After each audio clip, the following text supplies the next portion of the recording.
evolution and blessed unity with the L-O-V-E. Love is the solution, so set your love free with the L-O-V-E.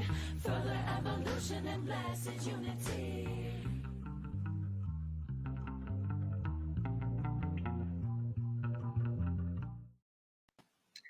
Good morning, everyone. Welcome to the Self-Love Show on this beautiful Thursday morning at 10 a.m. Pacific Standard Time.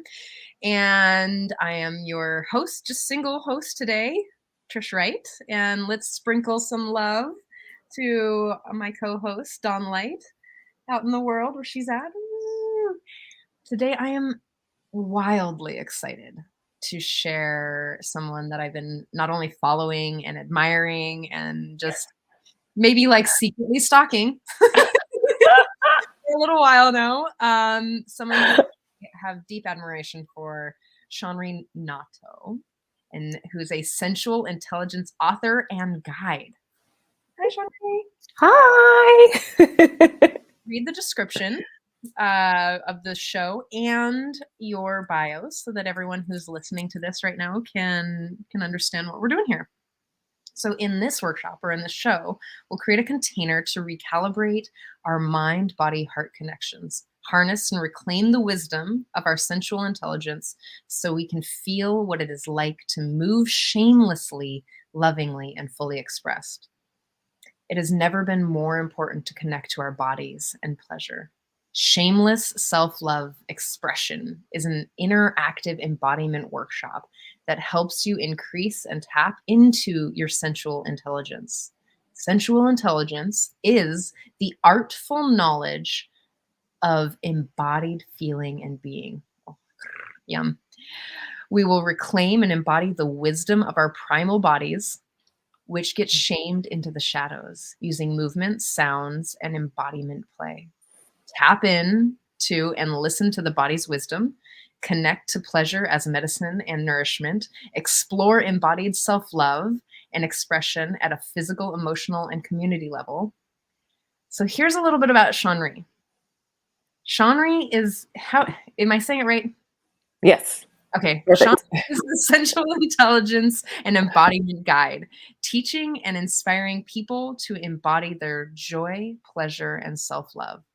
She is the author of the already published book, Sensual Intelligence, The Lost IQ, where she leads us through the journey of discovering our sensual intelligence type.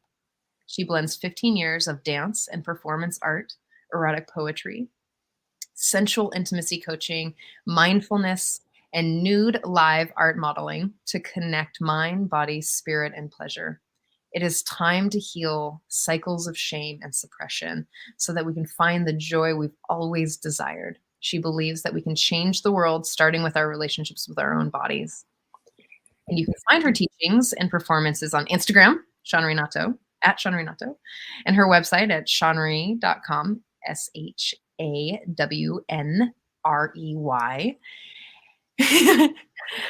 Or get on her mailing list and we will type in all of those things. You can find her book almost everywhere, right? Yeah. So thank you, Shawnree. Yay. How I would love to start. I'm feeling myself drawn to some pretty feisty conversation because that's who I am. Mm-hmm. Let me see if that's where I want to start. I kind of want to start there. Yeah, I want to start there. So part of my practice as a female white presenting person Mm-hmm. is to really look at some really strong things, like how did we get here? Mm-hmm. And that's one of the pieces that I'm bringing into the world is a lot of this decolonization work. Mm-hmm. And so as I'm reading your bio and I'm Mhm. reading the description of this show, is that I'm understanding, and this is also part of my teaching, is that our disconnection from our bodies, our hate the way that we part ourselves out, like, oh, I've got this roll here, or a straight eyebrow, or I got this like one little like thing that kind of grows everywhere, like these places where we part ourselves out is part of the systems, the patriarchal white supremacy system that has us playing into the self-hate.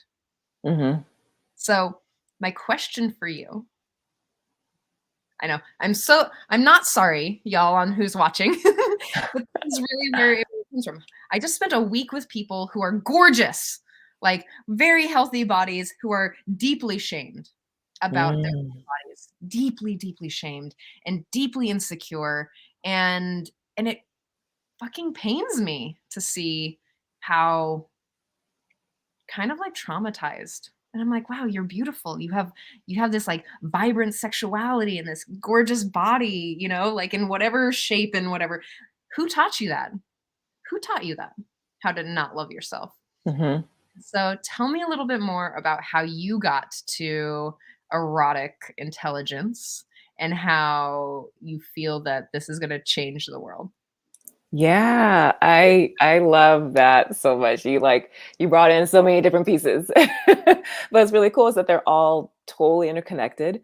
And so first, um, the definition of sensual intelligence is the embodied artful knowledge of feeling and being.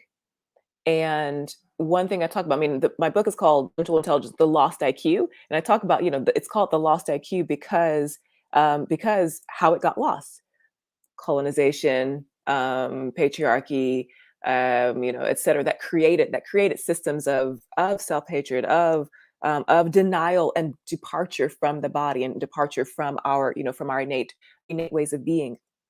And this was done. What's really interesting is that you talk about like how, where did it come from? Where did the self-hate come from? If you're physically beautiful, or if you're physically beautiful, you're privileged and you have all these different things, you have all these different opportunities, etc. Why, how is that even possible? And so that's one thing. And then for me, like I think part of the reason why I was able to go through this spelunking of how we lost sensual intelligence, how we lost a connection to the bodies, because I talk about this in the book, and I also talk about is for me as a Black woman, I grew up in a society that does not value does not value this body and how it is. And yes, it's just like the system is created for in that way. And so, but I also know that I'm like physically attractive, etc. And I felt, so for me, like I always had to create within myself my own sense of self-worth, because it wasn't spoken out, it wasn't spoken out to me, it wasn't reaffirmed to me, outwards. um and so I had like an immediate like look at like, okay, this is what society says, but then this is how I feel. If I keep on listening to what society says about me, then it's going to diminish me and make me smaller. um and so that's one thing, but there's like a little bit more. For me, what I really feel is that in order for capitalism, patriarchy, et cetera, to continue, and to live, to be in this country, they had to. I mean, they had. There's genocide, there was slavery, there was suppression, and in order to kill a lot of people, in order to enslave people, you have to fundamentally divorce yourself from your humanity. In order to continue that system, you have to put things in place in order to make people divorce themselves from their bodies, from their sensuality, from their pleasure. African Americans, Black folks who were slaves, were were not allowed to have pleasure. If you had pleasure, then you would be like, oh, there's pleasure is freedom of expression, is being myself, is being a sovereign being. And so if you showed that, then you wouldn't be the hard worker that you needed to be. So that's like the foundation of America, of our society, of our capitalism, which then, is super profitable. It's super profitable to, like, have people disconnected from themselves. It's also profitable in money, but deteriorates in terms of, like, in humanity, in social systems. So then you have this, have our society now, which is built on this foundation of people having to suppress their pleasure, suppress their connection to their bodies, which created profit. And now we're still doing that same thing. We're still operating from that, because that's that's kind of what brought us here. And what would happen, what would shift if people were allowed to connect with their bodies, connect with their pleasure? It's something that is so radically different, that it's actually terrifying. It's just like, it's terrifying to try to imagine something like that. It's because we've never done it before. Doesn't mean that it's not possible, and it doesn't mean that it won't create something incredible. It'll create something that's connected to the environment, that's connected to the earth, that's connected to each other, but it's not something that we've experienced en masse. So that's like, I hope you all took that in. sorry, that was a lot. I know it's a lot. No, it's Sorry. okay. It can be a lot. This is what I love about this particular show, is that we invite what's real and alive for not only us, but what's happening in the world. And our commitment to being a more loving entity is this. Like, this is it. I took a note, and I just want to read this. No, I really think I'm going to start with a question, actually. So, everyone who's listening and watching right now, and people who are listening to the replay, watching the replay, I invite you to ask this question to yourself and sit with it in your body. Like, and because I can't hear you, and maybe you'll be listening to it alone, and even if you're not, I invite you to say what you're feeling out loud, because this is important. When you think about some of the things that you enjoy, or that you desire, or that you long for, that are naturally attractive to you, do you feel shame? Now keep exploring out a little bit until you find something that you're like, oh God, I can't believe I like that. Maybe you like feet or ears, or or maybe you like to rub up against trees. Like, is there something in your life, and it doesn't even have to be sexual, like, is there something that you literally enjoy that you feel shame about? That's exactly what we're talking about, is this place where you shut down your pleasure, your desire.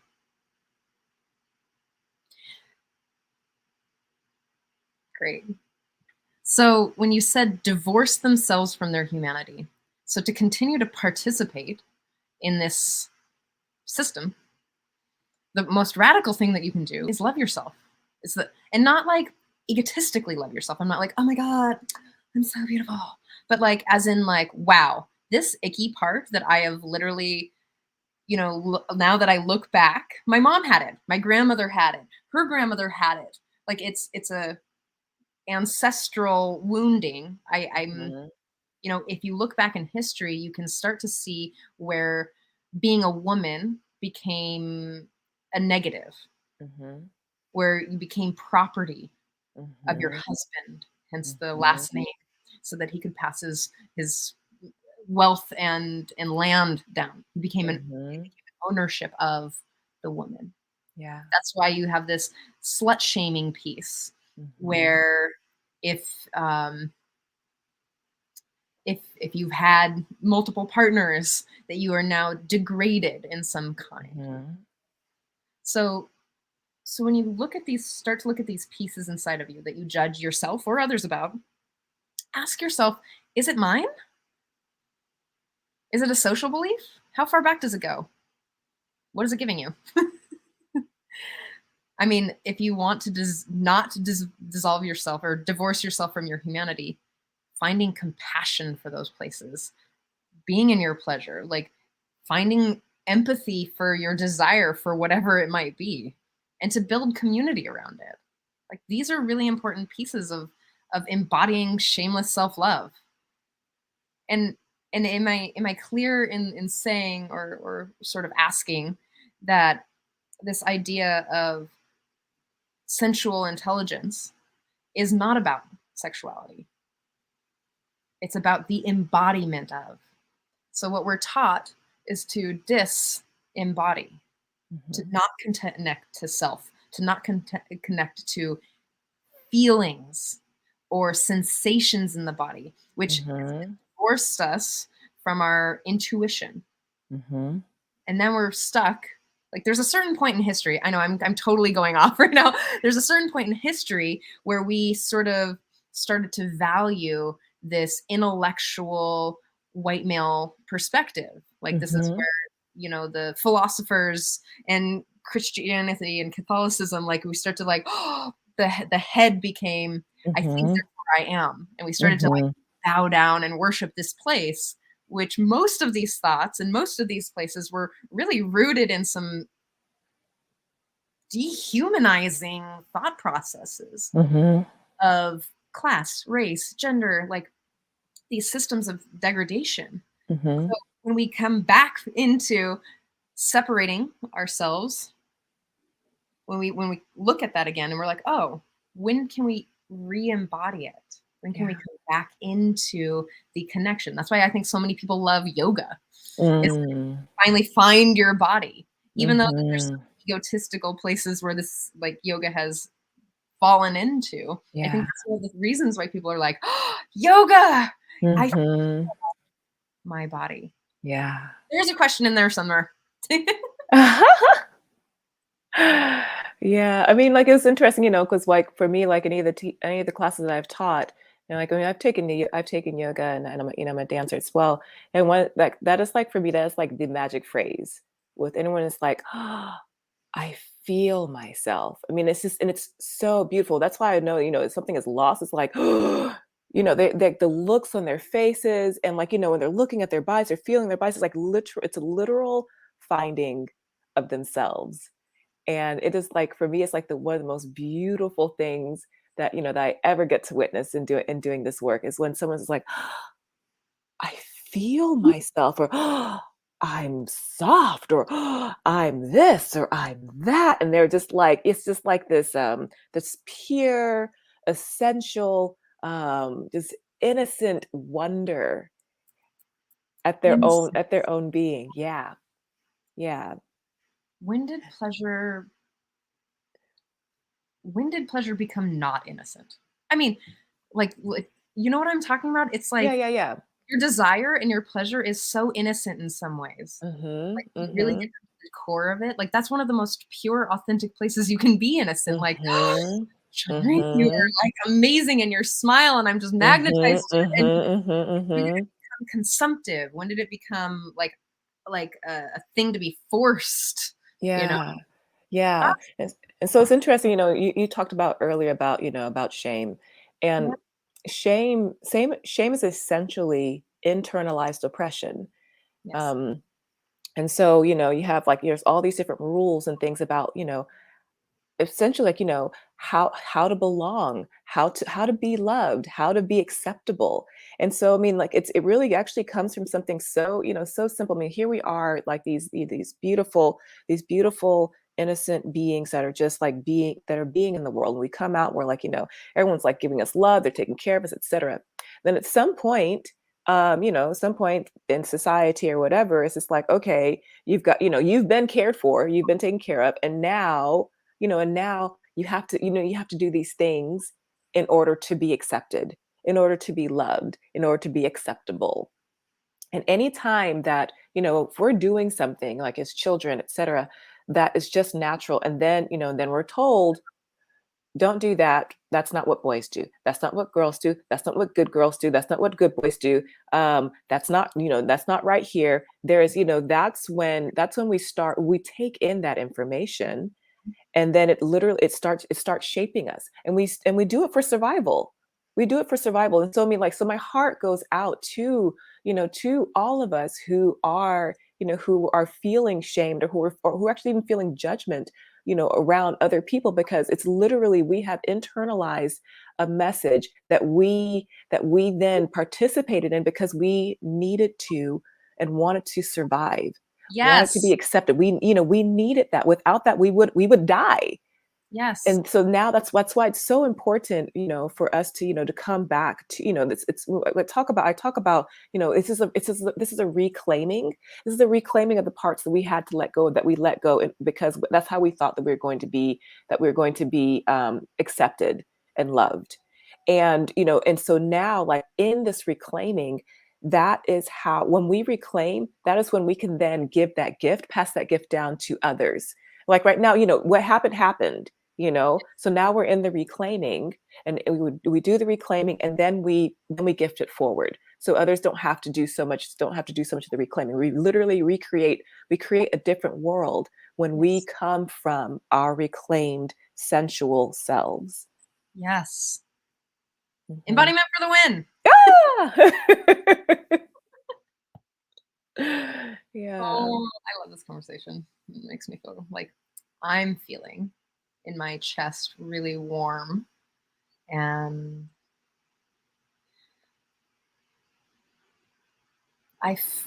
it feels like a relaxation. Like, oh, this is so the work.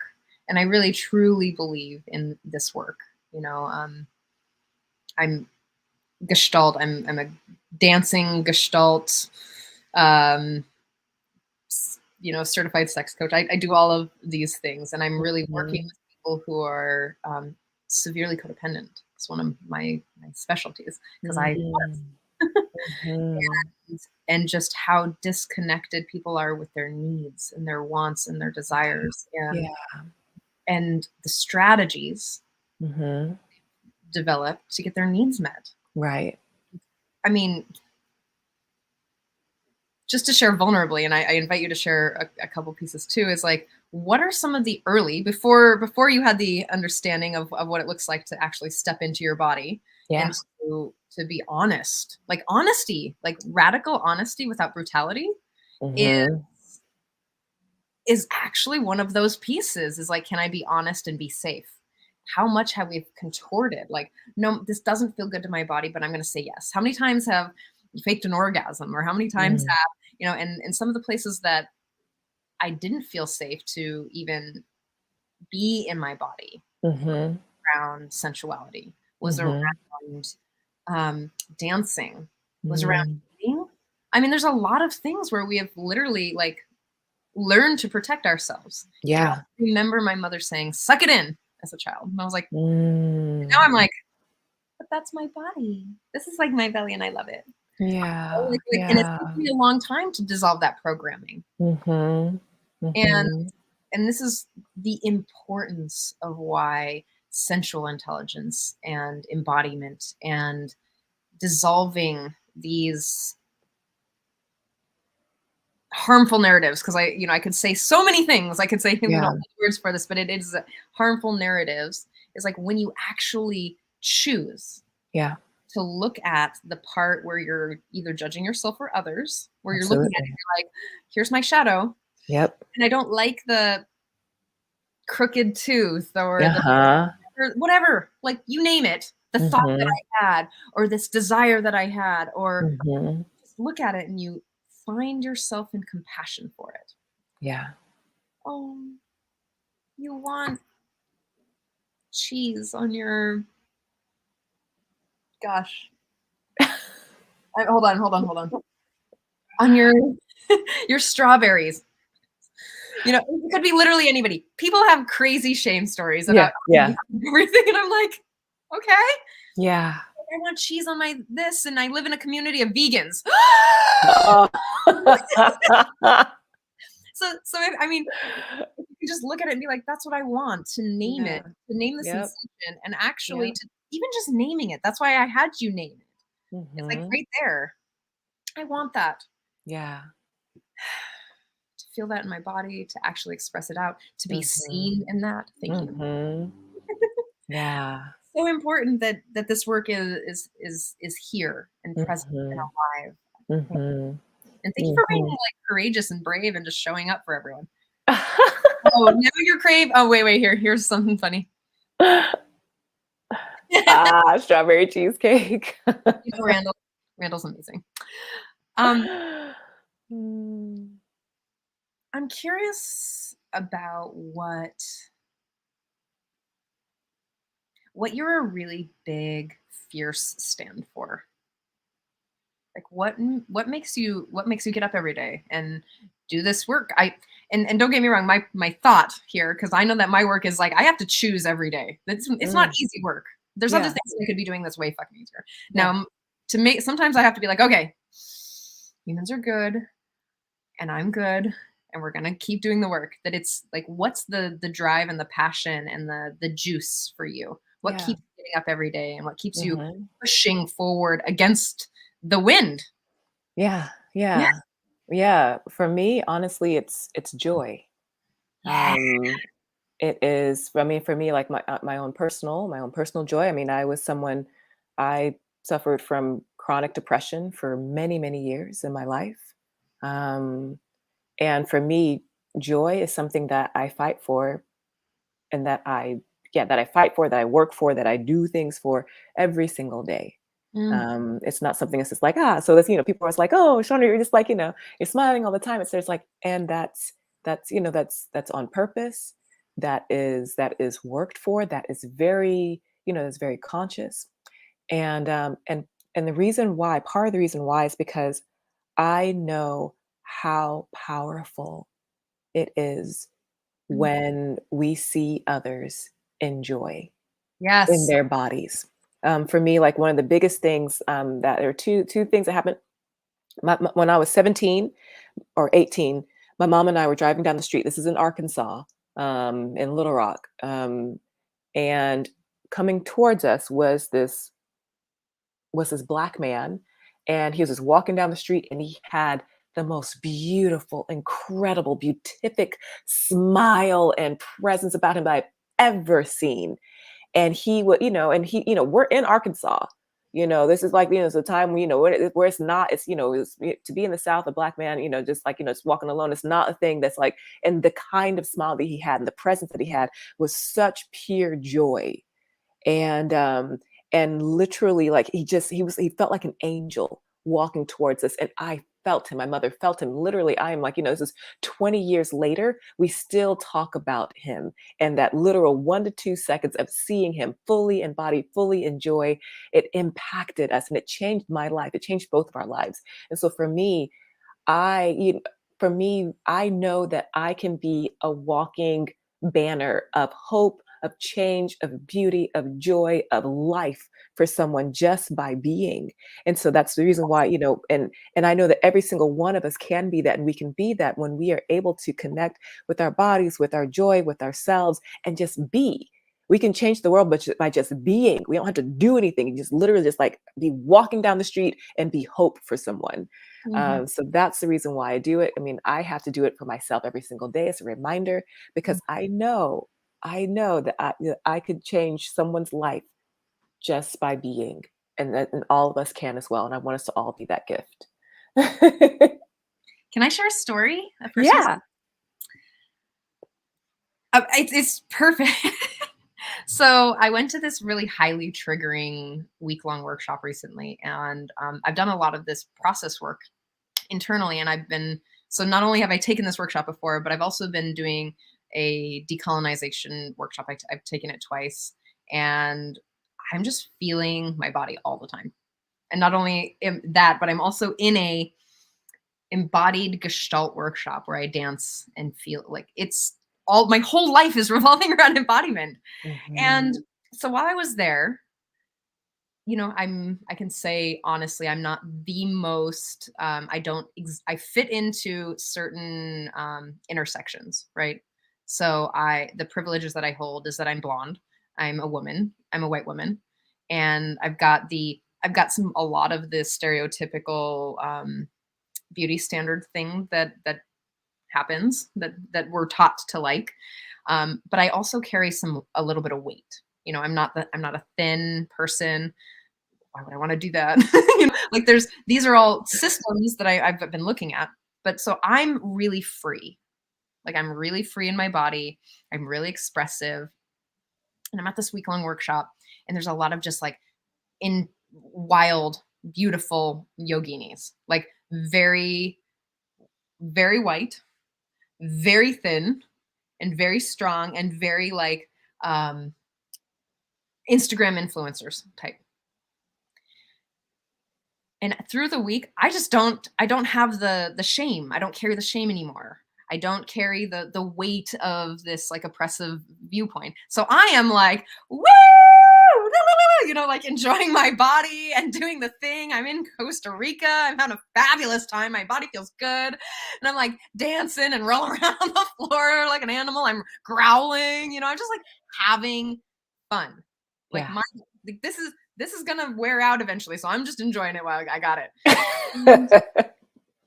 I share from my heart. I'm very, I don't want to play into the story very often. So anybody who doesn't understand what story is when you like hash up all this like make up stories about Shanri and her interaction and like my projections on her, like that's a story. So I'm very like succinct in what how I share from my body, the sensations. And something that happened that I'm kind of like, whoa, is that I can't even count how many people out of this like group of 55 people came up to me and was like, "Thank you for being yourself." Hmm. I mean, and I was like, at some point it was so much for me to actually just like, however many people came, and I was like, I don't know what to say anymore. Like, I Yeah. don't want to be egotistical and say, well, yeah. Hmm. I was like, I'm just not carrying the filter of shame that you are. Like, it Yeah. really boils down to that. I'm Yep. not carrying that anymore. Yeah. And it was a phenomenal experience to be seen. Hmm. So I just Yeah. wanted to say that. Yeah. And then, and that's exactly what I'm speaking about. I mean, when the more Yes. people that we have that are able to do that, and it's also, it's really interesting. I mean, not to, the, what we tend to associate is like, well, if you're completely free, but then you're also like, extra free. And like, you're completely out, you're completely outside of like the norms of society. And, therefore you're not accepted, you're not, blah, blah. People are scared of that. They immediately equate freedom of expression, as in like, totally just like disconnected. And in some ways, like what I teach is like a way to, how can you be free? How can you be free, but then also like, be connected? I mean, if our society shows freedom and insanity or whatever, as equal, I mean, just divergence of neurology as like, as something that's bad, then the people are like, they don't want to do that, because it's like, oh, then I'm not going to be safe, I'm not going to be okay. And so then being able to see people who are just like, we're just alive, we're just alive, um and doing our things, enjoying ourselves, and connecting honestly on different levels. We're able to connect, on like a casual level, able to connect on like, like a level. And that's just like, I think like, what you're doing, what you're being is like literally just like being on all the different, in many different dimensions, many different levels, connecting with people. When most people, they'll block off all these parts of themselves in order to appear connected, instead of like, actually being it. And so that's like the whole point. That's the whole point of embodiment, to actually allow ourselves to, it's like to tap into that amazing wisdom and tool that we have for being. It's like, this is like a fun vessel, a fun vessel. Why not get to know it? Why not share it? I just want to come back to that place of I've been thinking a lot about how to not continue to participate in white supremacy culture. Mhm. And it's really hard. And a couple of the pieces that I got is really just this. If I can show up in my body, in my pleasure, and in my innocence, And this is an actual choosing to no longer play the game. Absolutely. I mean, for me, I really feel like, that's, connection to our body, sensuality it's a revolutionary and evolutionary act because it goes in the face of, without being like, honestly, I'm like, in the face and like, that actually is like, it's a little bit playing and, playing into it because it's still still the same energy. But when you're actually like, going in a different energy, it also, it's like, it's called, compassion and play, sensuality, embodiment, all these different things that, that actually see people. It's like, okay, I see you and I'm doing this and I'm feeling this, that's so opposite of what we've been taught and of what will keep what keeps all these different systems going. And it's really funny because it's like so simple, but that's also like, what's really beautiful about it, the simplicity. Oh, what did oh. So in the workshop, I'm gonna butcher it and I'm so sorry. Okay. Oh gosh, I really one of the things that one of the facilitators shared that that I want to say in Hebrew, correct me if I'm wrong, whoever's listening, correct me if I'm wrong, that in Hebrew there's this prayer that means to be simple or to be naked, to be simple without the clothing.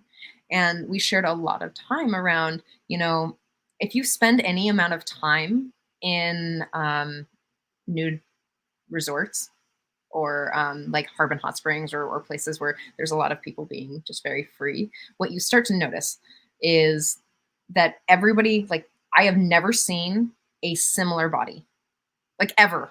Like I've spent years at these places and I've never seen a body that's exactly the same. And what happens to your brain is that it no longer you no longer start to sexualize people and you no longer feel sexualized because that's also part of the system is that we consume or we objectify other people, so that when you start to see other bodies and when you start to feel more comfortable in your body, then you stop playing into that system. You stop playing into the place where you're like consuming another person.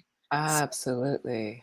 Oh, Yeah. Yeah, for me, like, that's honestly the reason why, for me, why I focus on sensuality. It's just honestly, sensuality is just like it's a step towards us being able to be with, to be with the senses, to be with the body in all of its expressions and all of its forms. That's not just the one, not just sexual. Sex is awesome. Sex is beautiful. Sex is amazing. It's not the only end all be all of the body. and it's Period. not also part of, it's not the entire thing of sensuality. Exactly, exactly.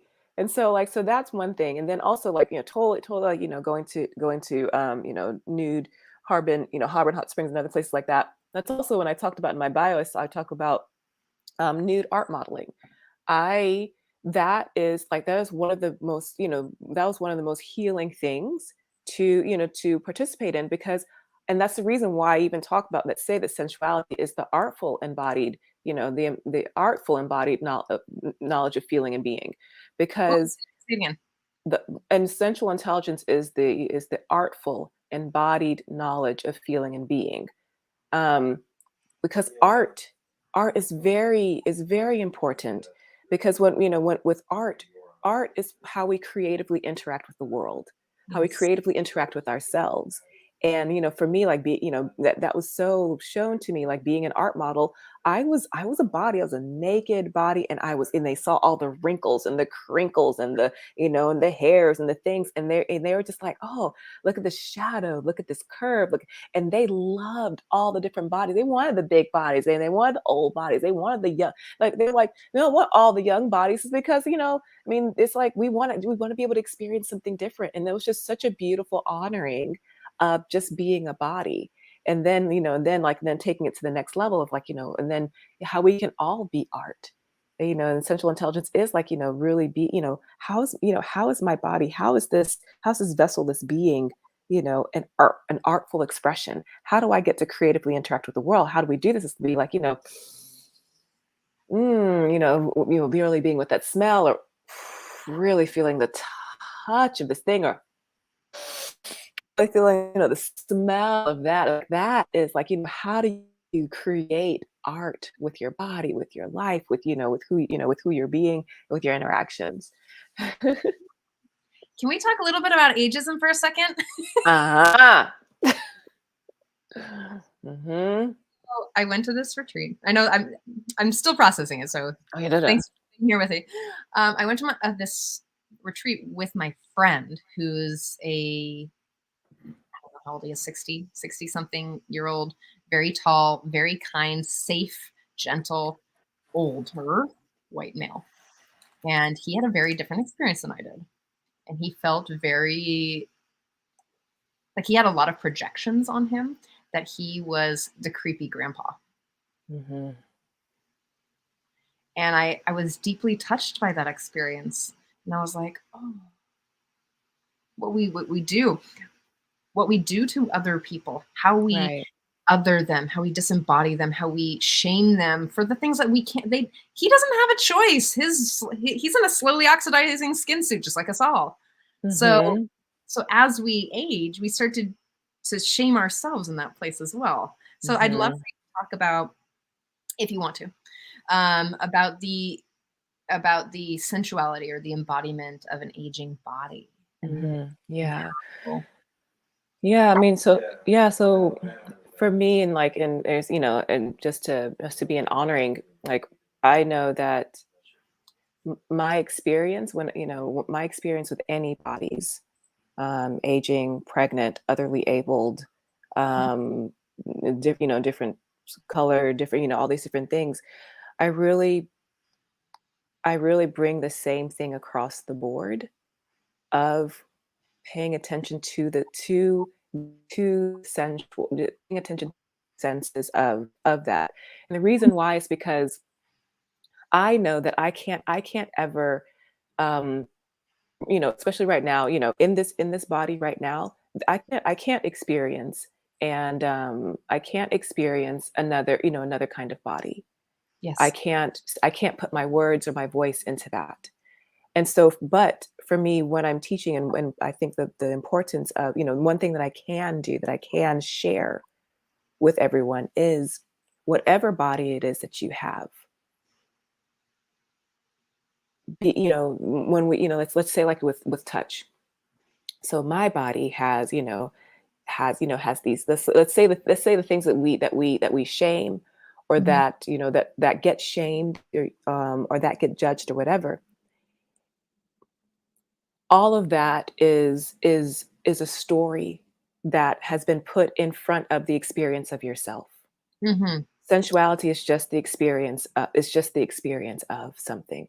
It is curiosity, it is openness, it is exploration. The judgment is when you close that thing down, when you create stories, and etc., which then breaks down, which then does not allow us to be in curiosity, to be in exploration, to be in, oh, what is, what if, what is. Um and so so for me, like, how I, because for me, I also used to, I mean, when I did massage, Mhm. and I touched all the different kinds of bodies, Mhm. and smelled all the different kinds of bodies, and, Mhm. listened to, and in that, I developed just an appreciation for the process, for the process of being present with someone, without the judgment, but with the curiosity. And so, so feeling, being in awe, or being in amazement of, like, the different texture of, skin as it's slowly separating from the muscles, to be like, oh my gosh, that's so soft, that's so, and not like, it's actually being with it as it is, being with ourselves as it is, rather than as we think it should be, rather as someone says it should be, whether da da da da da.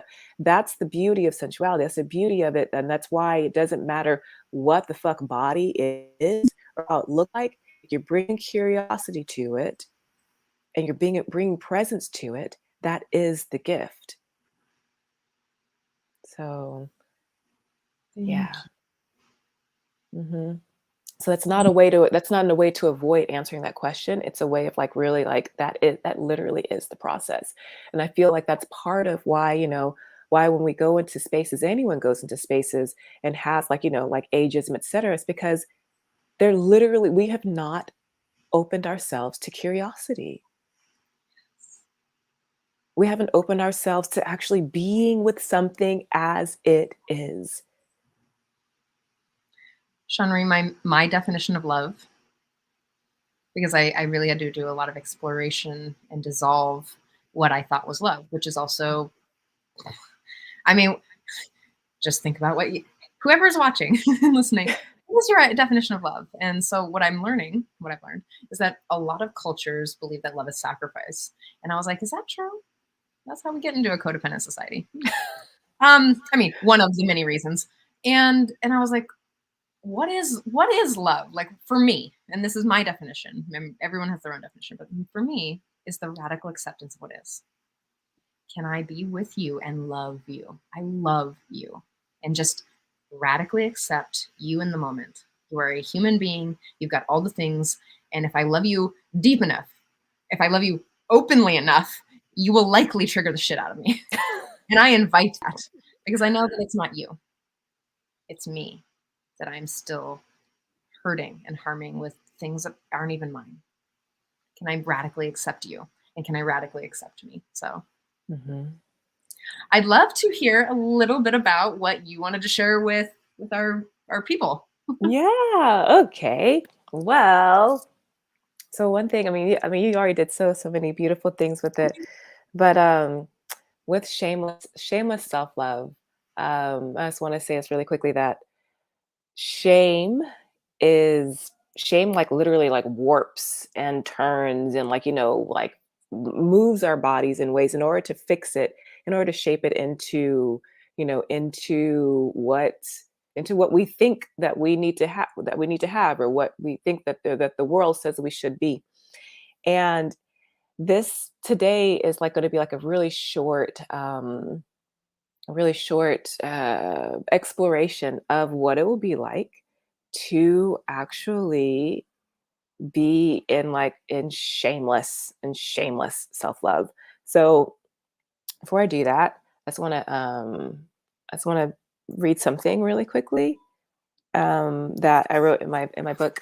Let's see if y'all can see it. Yeah, shameless self-love. I just want to read this poem to you really quickly. And in my reading of it, I don't want to just just don't just sit there and be like, oh, okay, that's a nice poem. I invite you to actually to move with it, to move with this, because yeah, all of this is about embodiment. All this is about exploring ourselves, self love, and then I'll guide you. I'll guide you through this. But first, go ahead and close your eyes. And any of the words that happen, any of the words that you hear, don't just hear them, like actually be like, feel them, allow them to move your body. When you hear a word, like, if like something in your heart lights up or something tightens up, go ahead and allow yourself to do and be all of that. I'm just going to read this poem, and then later I'm going to like take you through an even deeper exploration of this, so that you can like feel like how do I actually embody shameless self-love? So here's this poem. It's called In the Shadows. So go ahead and close your eyes and allow your body to move, allow your breath to hitch, allow your breath to hold, allow your body to do what it needs to do to dance with and be with this poem. In the shadows. I've seen it. I've seen the other side of myself, of my darkness, of those parts of myself that I put in the shadows, those parts that I hide to keep myself safe, to keep others safe. I have found and looked into these places of hiding and guarding and suppressing and have felt their dark hunger, tearing down our psyche, poisoning our lineages, and souring our hearts. For what? To be accepted into something that I did not make, that I did not choose, that did not choose me? Tonight, today, we unwind. We unwind from the constraints that we thought kept us safe, but have really kept us hostage. We unwind, but we do not forget. We unwind so that we do not suffocate, so that there is space to breathe, to dance, to dance, to dance with the things that we have kept in the shadows. And so, with that, I want you to just go ahead and take a deep breath in. Exhale, let it out. Take another deep breath in. And when you are taking that breath in, feel the coolness of the air as it goes into your nose, throat, chest, and belly. Exhale as the air comes out of your belly, chest, throat, out your nose. Do this 2 more times. Feel the coolness of the air as it enters in your body, fresh, renewing. And as you exhale, that exhale is filled with your essence, your breath, your essential nature. Again, inhaling this beautiful breath inside of your body, cleansing, renewing, all new. Exhale. It is warm. That air is warm with your life, with your expression. One more time, deep inhale. All the way down and exhale. It's warm. It is filled with you, your expression.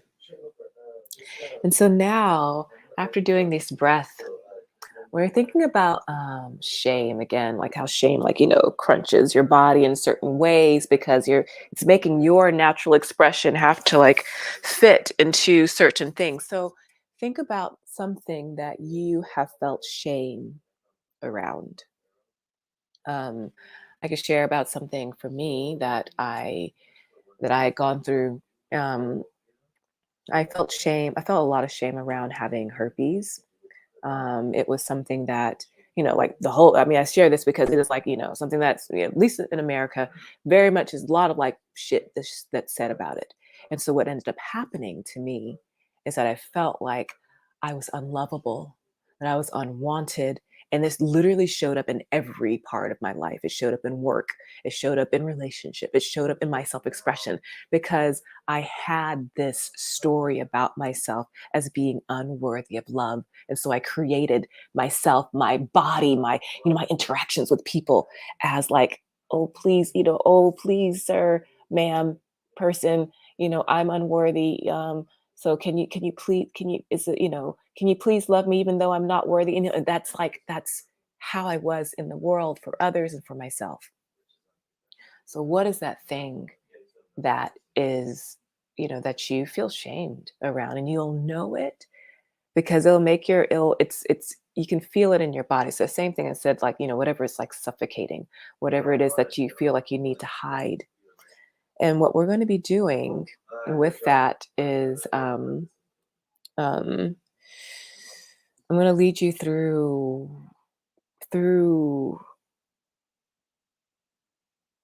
self-loving, through having and being with that part of yourself. So for now, what you're going to do is speak the thing that you're ashamed about and speak it into your palm, both palms.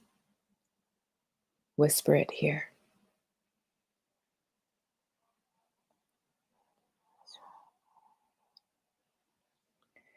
And after you whisper it, I want you to go ahead and just look at it. Look at it held in your palms.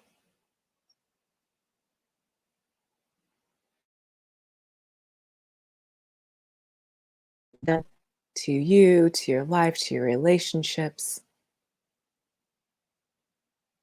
And what we're going to do is, for right now, you're going to hold it up to your ear.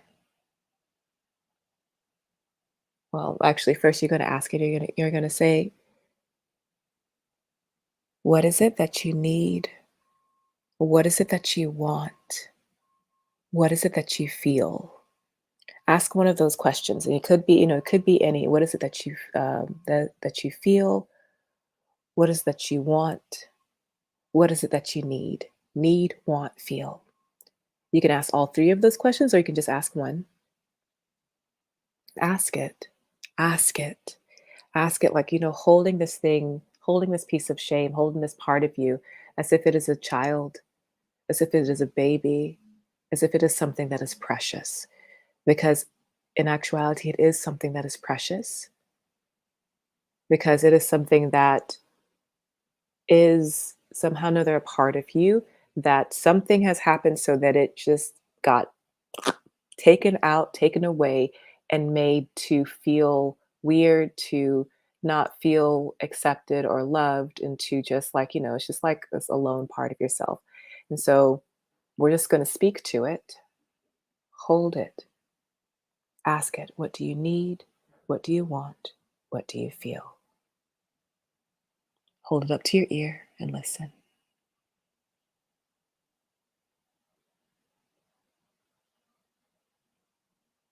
And whatever it says, hold it out to your hand and say, thank you.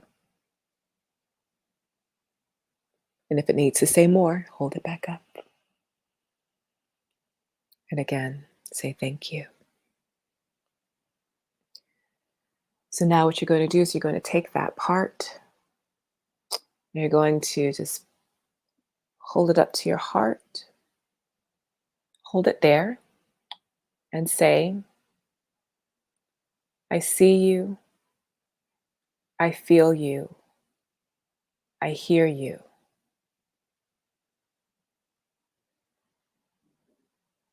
And now we're going to express and move how you need to express and move. So hold it right there in your heart.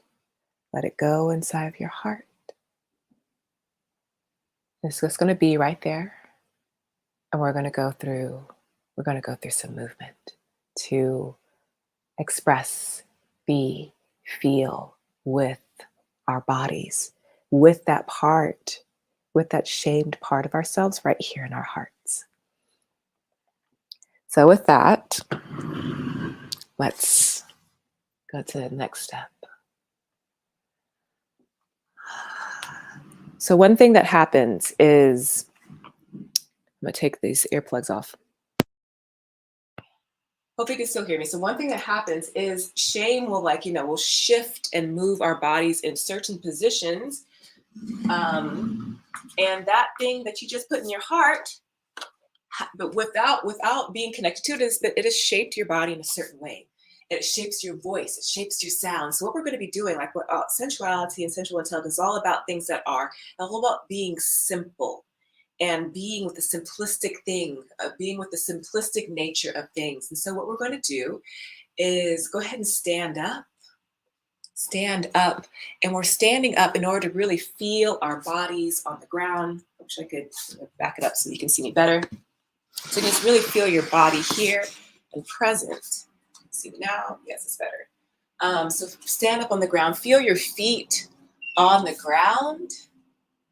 Open up your legs nice and wide. And you're still feeling this in your heart. Just remember, you're still feeling this thing in your heart. You're going to check right here, check right here. Put your hand to your heart, just get your hand to your heart. What we're going to do is we're going to go deep inhale in. And then you're going to go, ah, ah, ah, ah, ah. You're going to have that ah be open. We're going to be going through the vowel sounds. The ah, the eh, the E, the O, and the oo. And what you're going to be doing is you're going to allow that sound to vibrate inside of your body, to vibrate your heart, to vibrate yourself with that shame piece inside of you. The reason why we're doing this is because we're just allowing your body to vibrate, to attune to your whole body, to see what sounds actually need to come out. And so a lot of times we'll we can shape our voices, and we'll shape our bodies. Our shame will make our voice. So a lot of times if you go like, someone's going mouth open wide, go ahead, massage your jaw. Good.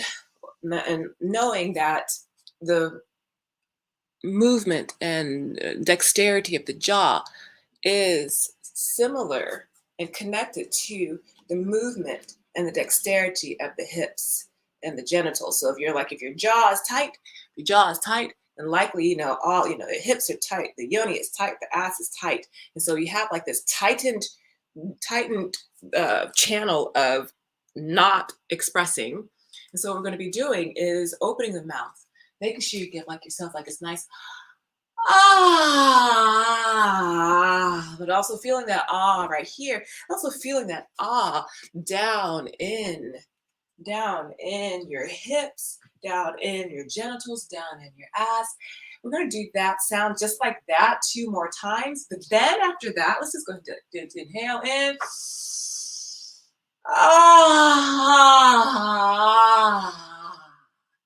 And one more time.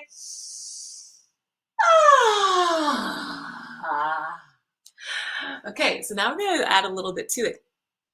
So there's this thing that we can do when we get into yoga class and we get into many places is we'll do the sound or do the noise or do the movement or whatever in the right way. And what sensual intelligence is about, and what shameless self-love, embodying shameless self-love, is embodying what your sound and what your body need and want to do. You're not always going to be like, spring and roses and da da da da. Sometimes your is going to be like this.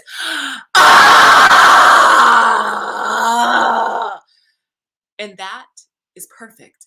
And that is what we need to allow to happen, because that is in the resonance of your pure natural self-expression. And we're going to be in this, and just allowing yourself to actually feel the vibration, feel the expression of your natural way that you want to make that sound. And so we're going to do it 3 more times, that sound, and it could be 3 different ways, or it can be all in the same way, but it's just going to be like but this being this the general movement is arms open like this. But if your arms need to go like that, then do that. If your arms need to go like this, then do that. If they need to go fast, they need to go slow. But just allow the same and the same general motion of this, but allow it to express exactly how it needs to express, how it needs to be. So we're going to do this 3 times. I'm going to do my own version. I invite you to do yours however you want to, however you need to. Okay, deep breath in.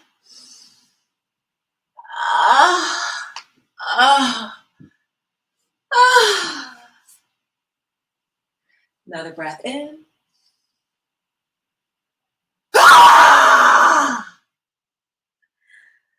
And last breath in.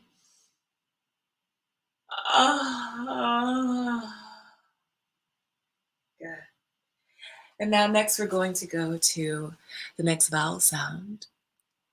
Just feel this. Feel this in your body.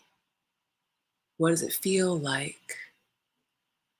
You don't have to explain what it feels like, but just feel. What did it feel like to just do a simple sound, and arms opening in the way that you wanted to or that you needed to? Deep breath in. Exhale, let it out. Tell your body, thank you. All right, next very simple thing is E. So we're going to do like the the standard E, which is once again legs nice and wide, hands like this, and you're going to go E. So essentially making sure that you have this going on and that you're feeling the stretching. You're stretching of your hips, of your yoni, of your pussy, of your ass, of your genitals, going like this, your energy going like this, your hands going like this, your arms, energy going to this like open, joyful, playful E. Okay?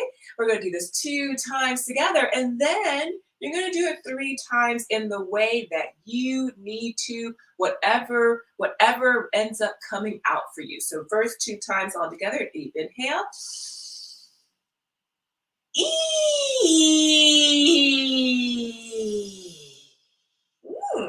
Good. Another time. E. Good. And so now do it 3 times in any way that you want, in any way that you need. And I invite you with this energy. It tends to be the energy, the energy of play that we can suppress. So if you feel like jumping up and down and wiggling and jiggling and shaking your ass and and rolling around or just doing it super high pitched or super low, whatever, just feel into that energy, feel into how it wants to come out of your body, but knowing it's also connected to the energy of play. So at your own timing, deep inhale.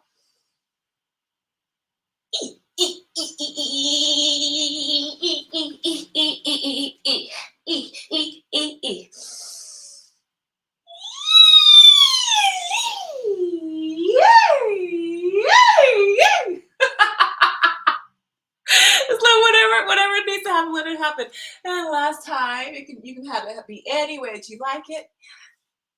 E, E, E. Fantastic.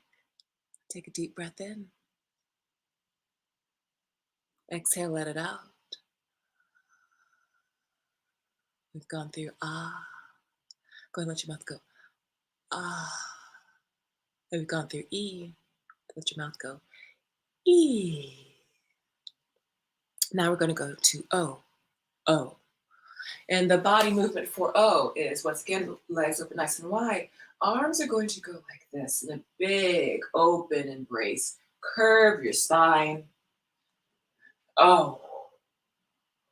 Whoa. Whoa. Whoa. And this is like really like honoring the, like the big bear-like, open, expansive, grounded, like, this like that energy. So 2 together, inhale, exhale. Oh, and make sure that it starts off deep. Now this is really interesting. This is a really interesting thing for like, for actually all people. For women or for women identified people, like, having something that's deep and guttural is like, ooh, is that okay? Is it okay for me to be deep and guttural? Is that not feminine? And for those who are like, masculine or masculine identified, male identified, it's like, oh, this is okay. Or it's like, or am I going to be scaring people away? But the thing is about what we're doing right now is just exploring that movement, that sensation in your body, that sound in your body, that, the power of that. Deep inhale in, let's do it together. Oh, the power of that. Like, what does that make you feel? What is happening to your body when you curve yourself into that space? How can you like just be in the self-acceptance of something that is so deeply deep, guttural, and also protected? So now we've done this 2 times. Go ahead and do it in your own time, your own voice. I'm going to like mute myself while I do it so that I don't interrupt or influence your expression. But I invite you to really just take this, when you're doing this movement, just really allow your legs to go into it, and like your pelvis and your arms and your throat and your head and your neck, and just allow this. Oh,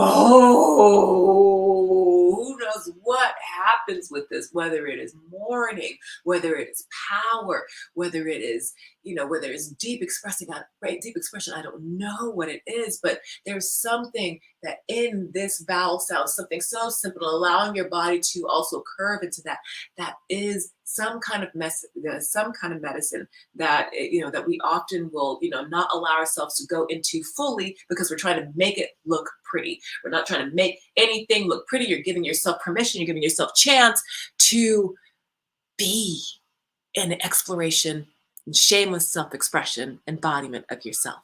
So with O, go ahead and mute it. I'll let you do your thing 3 times.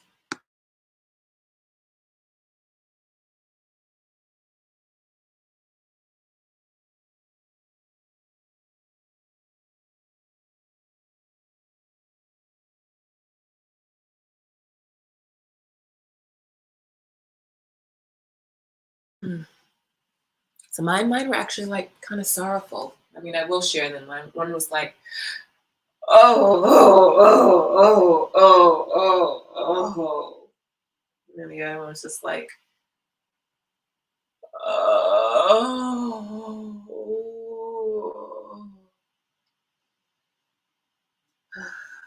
So take a deep breath in. Exhale, let it out.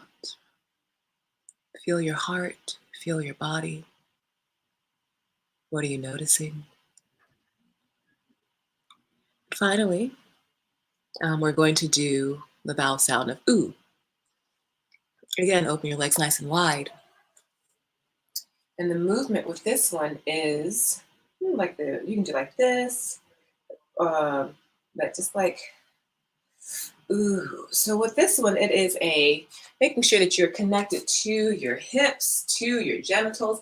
It's going to come from, you can either come from the head or from the heart.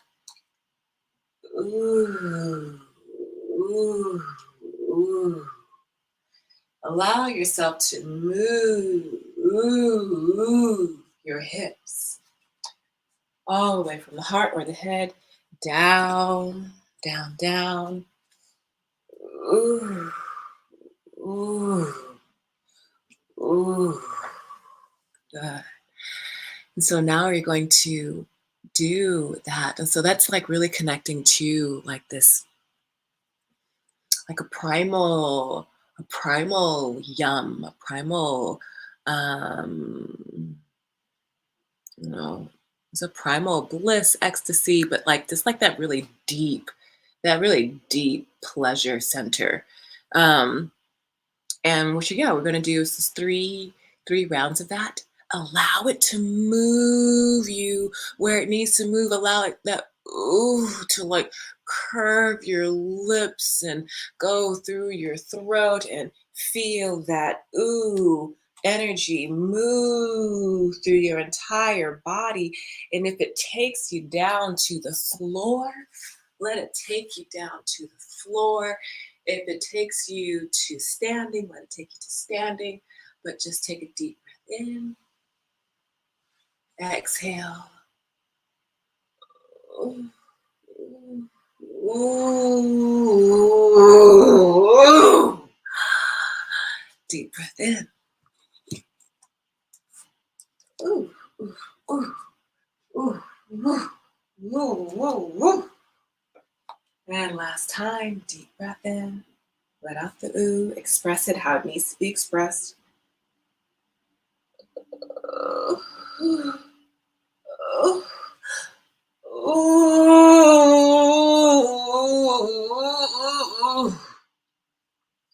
Good. Take a deep breath in. Exhale. Let it out.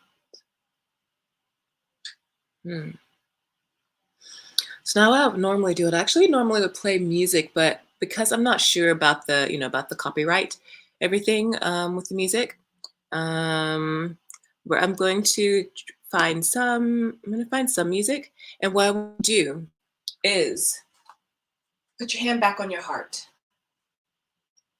Put your hand back on your heart. And feel, remembering back that the place of shame, that you had. Now that you've like gone through your body and touched your body, remembering that place in you. And what we're going to do is, right now I'm looking for some music I can play. What we're going to do is you're going to listen to the essential desire of expression, that place in your that shame in your body, in yourself, wants to express. How does it want to do the ooh?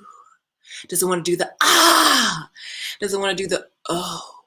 Does it want to do the e? And just allow yourself to go into this movement, into this cacophony, and does it, just really feeling the different parts of that story, the parts of the story of that shame around your life, around this certain, around these certain areas. Really feel those parts of you, and ask yourself through movement, through sound, through voice, for that part of you to express. So I have I tried to find some music that could work with this, or maybe this part will get. I want to play something, so I'm gonna go ahead and just play this song, and hopefully it will be okay, and then we can we can get this last part muted if need be. So here we go. Let's do. It doesn't matter what the sound is. Let's do this one. Hopefully you can hear it. Once upon a time, I was all alone.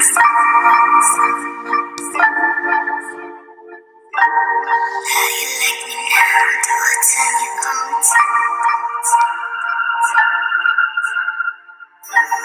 Now I got you drunk, had you from the boy.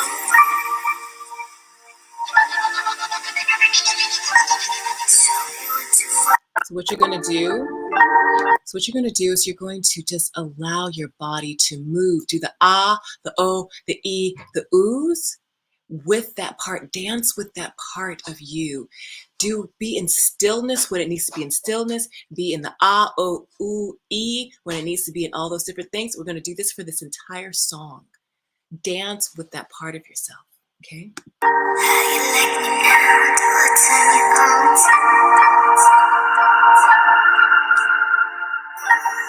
Now I got you drunk, had you from the boy.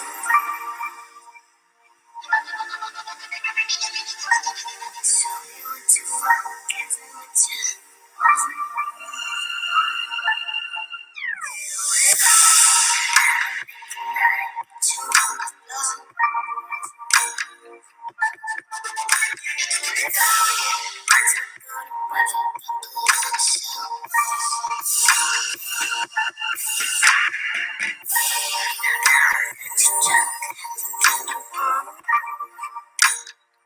Start off with the ah.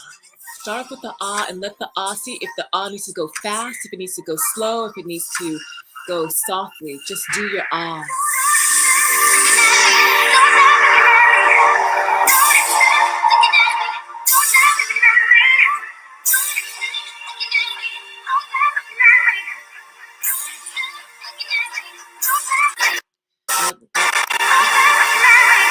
Now try the O. Go to the O.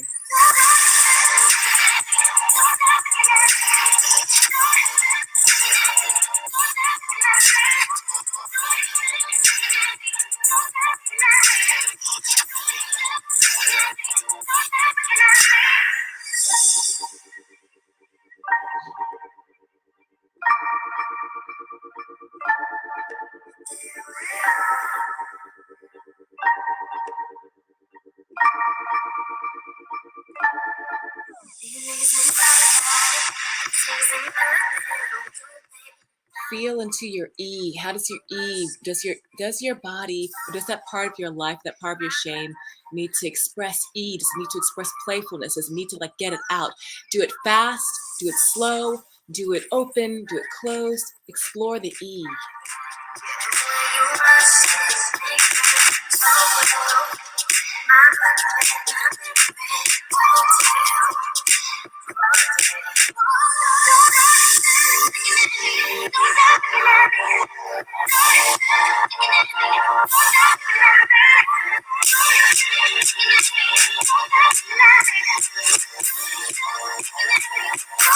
Try the ooh now.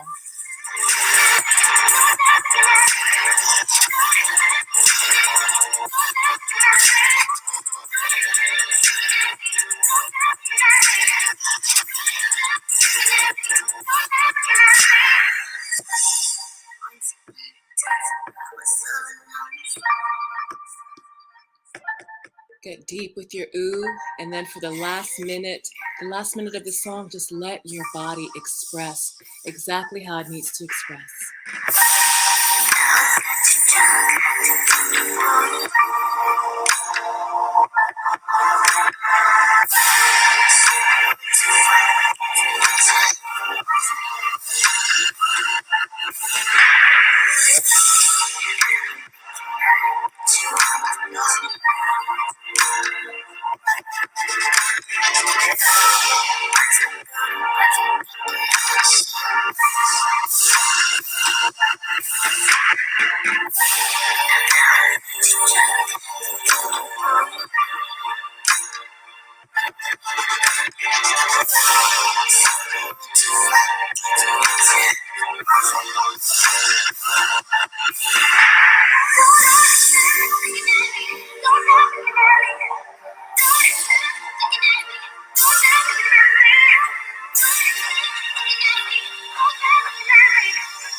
Okay.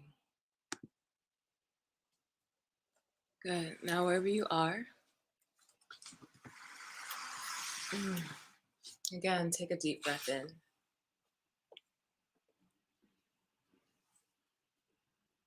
Put your hand to your heart, to that place right here, a place in your body, a place where you put that area of shame. And what we were doing is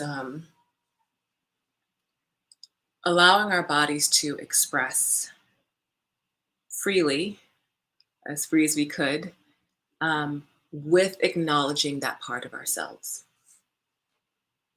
So as you're breathing and as you're feeling yourself, I'm going to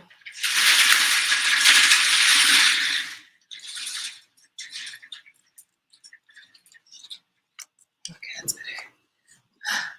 As you're breathing and feeling yourself, I'm going to read to you something for you to consider as you are in this place of integration. So, shame is internalized oppression. It is a learned survival mechanism for living and functioning in a society that rejected itself. And so these things are meant to keep you in line to do the right thing. And shame will make us preemptively reject ourselves before society can point out our flaws and shortcomings. It's a silent killer that eats us away from the inside and feeding our fears. It distorts our view of ourselves and shapes how we think, feel, and act, and see the world and our place in it. And as a result, we will twist ourselves into unrecognizable positions to avoid associating with this source of shame. And so in this shame journey that we've been doing, part of how we dive into it is like we use this embodiment to the embodiment of self-love, the embodiment of shameless self-love is self-intimacy. So what we're doing right now after feeling our bodies is like to face it and lean in. So self-intimacy and facing and leaning in is when we took the thing that we have shame about and whispered it in our hands and looked at it. So how we face it and then lean in. The next part is the self-acceptance and embracing yourself. And so and self-acceptance is the act of just really being with what is. And so when we put it to our ears and listen to what you need, want, and feel, what this part of ourselves, what this shame part of ourselves needs, wants, and feels, that is the act of self-acceptance. This is because shame, it lives in the darkness, it lives in the shadows, and we have a choice to face the unknown and dance with the mysterious movements of our soul, or be swallowed by the darkness of stagnancy and loss. And so the reason why we moved with it, why I showed you these different oh, ah, e, ooh sounds, is to give us a place to, a way to dance with and be with our bodies, to be with this part of our shame. So that's step number 3. And finally, step number 4 is integration. So integrating to love yourself into wholeness. So now after having done these movements, done that dancing, it is an opportunity for us to just pause and to feel our bodies, to feel our heartbeats, to feel what this part of ourself now wants to say, now feels, and what it now needs. So go ahead and place your hand at your heart. And this part of yourself, listen from your heart. So we don't need to take it out and pull it up to our ear anymore, because it's right here. It's been dancing with us. We've been dancing with it. So it's going to put our hands to our heart and ask these questions. Take a deep breath in. Exhale, let it out. What do you need? Just feel your hands there. What do you need?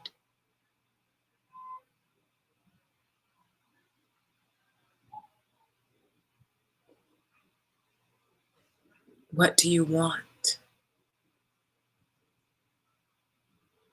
Listen, ask it and listen.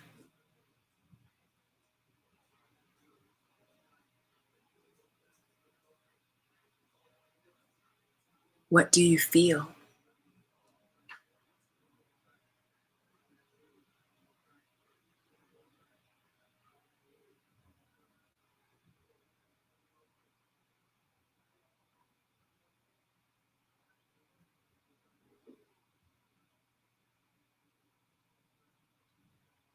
And tell it thank you.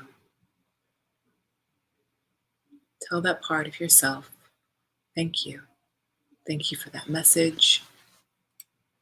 Thank you for that journey. Thank you for the dance. Thank you for the movement. Thank you for going on that journey with me of your voice, of your movement, of our integrated expression.